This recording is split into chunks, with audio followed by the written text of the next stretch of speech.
So I announced this morning that I am suspending my campaign for president. I say this with a deep sense of gratitude for every single person who got in this fight, every single person who tried on a new idea, every single person who just moved a little in their notion of what a president of the United States should look like. As James Woods so eloquently put it, stick a tomahawk in her, she's done. So why has Senator Elizabeth Warren pulled out of the presidential race? Well, it's pretty simple, really. She ran third in the Massachusetts Democratic primary on Super Tuesday. Now, running third in a single state primary is not a disaster, but it is if it's your home state. And coming into Super Tuesday, she'd finished third in Iowa, fourth in New Hampshire and Nevada, and fifth in South Carolina. In Massachusetts, Warren managed 21.5% of the vote, well behind Biden, who got a third, and Sanders, who got a little more than a quarter. So Warren could see that the writing was on the wall and made the correct decision. But whilst Warren may be done, she's not done playing the sexism card, and neither are her supporters or the compliant media done repeating this same tired bullshit. And I wonder what your message would be to the women and girls who feel like we're left with two white men to decide between. I know. One of the hardest parts of this is all those baby boys and all those little girls who are going to have to wait 4 more years. That's going to be hard. Now, did you catch that question? I wonder what the message would be to the women and girls who feel like we're left with two white men to decide between. Now, what is this narcissistic self-obsession with your own feelings? It's a fact that you are left with a choice between two white men for the presidential nominee. Your feelings don't enter into it. But this idea that you just heard Warren say previously, that millions of disappointed girls and women will have to wait for their female saviour, is not only sexist, it's delusional. Look, I get it. There's never been a female president, and so when one is finally elected, it'll be a first and celebrated by those who think that kind of shit matters. But let me ask the millions of African Americans out there, apart from the symbolism attached to the election of Barack Obama as the first black president, did your life improve measurably during his 2 terms in office? Did your world change in a significant way? If you think electing a woman president will dramatically change the lives of women and girls, then you're either a child or a child in an adult's body. Now, Warren doesn't come out and blame it all on misogyny, but she implies it with this response later in the interview. Gender in this race, you know, that is the trap question for everyone. If you say, yeah, there was sexism in this race, everyone says whiner. And if you say no, there was no sexism, about a bazillion women think, what planet do you live on? I promise you this, I'll have a lot more to say on that subject later on. Senator. Well, the planet I live on is the one in which Hillary Clinton won the nomination in 2016.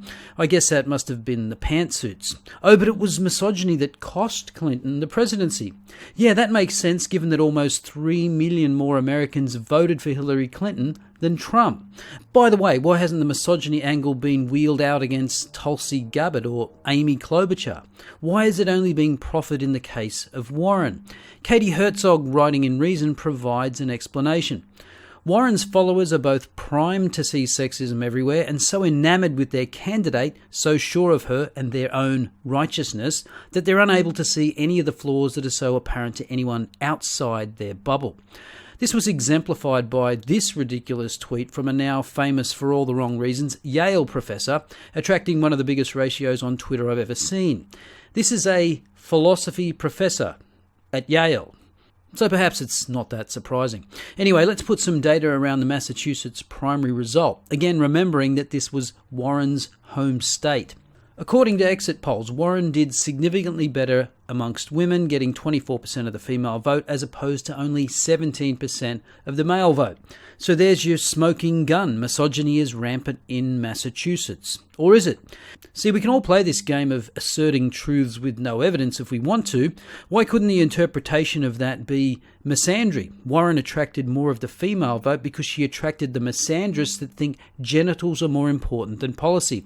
Biden attracted significantly more female voters than Warren, and as many female voters as males. And even Bloomberg, who's been labelled a misogynist, got a percentage more of the female vote than the male one. And is someone going to address the rampant misandry against Sanders, who got 31% of the male vote but only 26% of the female vote? And where are the news stories about the blatant homophobia of Massachusetts females? Mayor Pete got 4% of the male vote and only 1% of the female vote.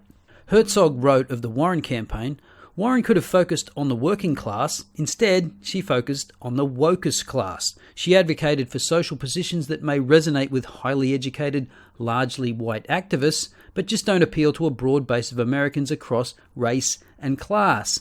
She talked about non-binary driver's licenses and advocated for trans women to play women's sport and used the term traffic violence when the rest of us simply say car crash.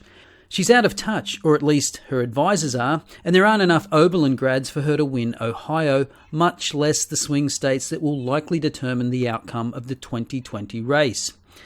Yeah, perhaps faking that you're a woman of colour doesn't resonate with minorities. Warren attracted just 14% of the black vote and 17% of the Hispanic vote.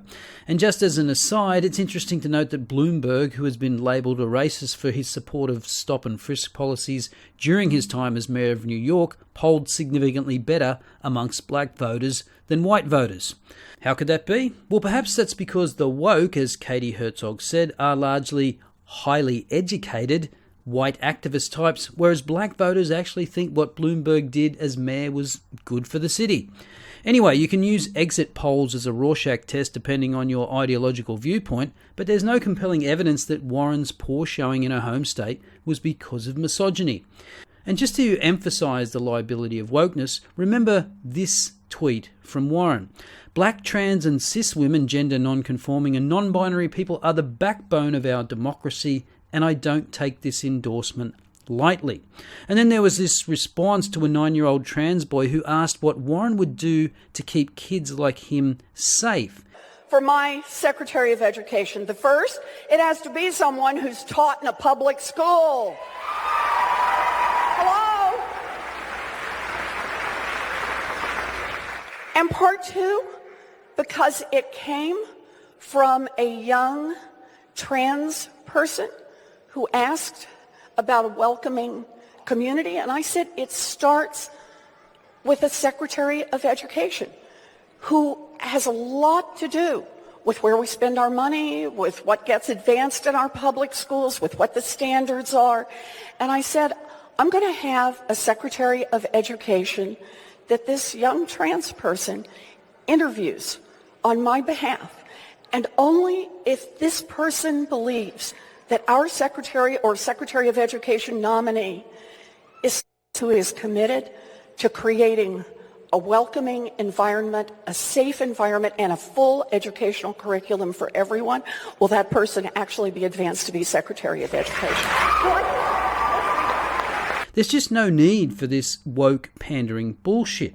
And aside from that woke pandering, there were other reasons Warren's campaign failed to keep the momentum it gathered late last year.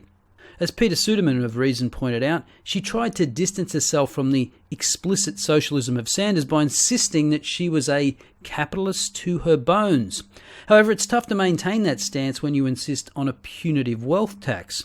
I don't know how her strategists thought this was a good idea, because when people are polled on income equality, they say they are concerned about it, but they generally think that it's fair for people that have earned their fortune not to be punished for it.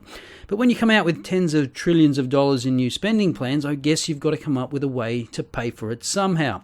And then there was the Warren healthcare plan. First she endorsed Sanders' Medicare for All and then backed away from it because she couldn't explain how she'd pay for it, even though she was the woman with a plan for everything. As Suderman writes, eventually she released a plan that was simultaneously convoluted to the point of being unworkable and bad on the merits. After significant criticism, Warren released a second plan that called for implementing Medicare for All, a difficult political task in the most promising of circumstances, several years into her presidency. It was a tacit admission that she wouldn't pursue single-payer health care at all. Warren's have-it-both-ways approach had become a trap. Voters who didn't want Medicare for All believed she was for it. Voters who did believed she wasn't genuinely invested in the issue. In a race that often revolved around healthcare policy, Warren had put herself in a no-win position. So there are plenty of reasons why Warren's campaign tanked, and sexism wasn't one of them. As the title of Katie Herzog's article stated, sexism didn't kill the Warren campaign killed the Warren campaign. As usual, let me know your thoughts in the comments below. I'll see you next time.